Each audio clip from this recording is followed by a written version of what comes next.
ঢাকায় ঝড় হওয়ার সম্ভাবনা আছে ভিউয়ার্স। ঢাকা প্রচন্ড পরিমাণে ধুলা এবং ঝড় হচ্ছে। ইনশাআল্লাহ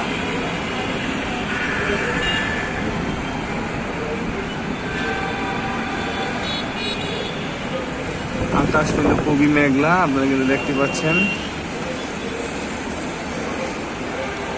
প্রচন্ড বাতাস, কাগজ উঠতে উঠতে কিন্তু 2-3 তলা পর্যন্ত উঠে যাচ্ছে। ওই যে দেখছেন 12 তলা পর্যন্ত উঠে যাচ্ছে।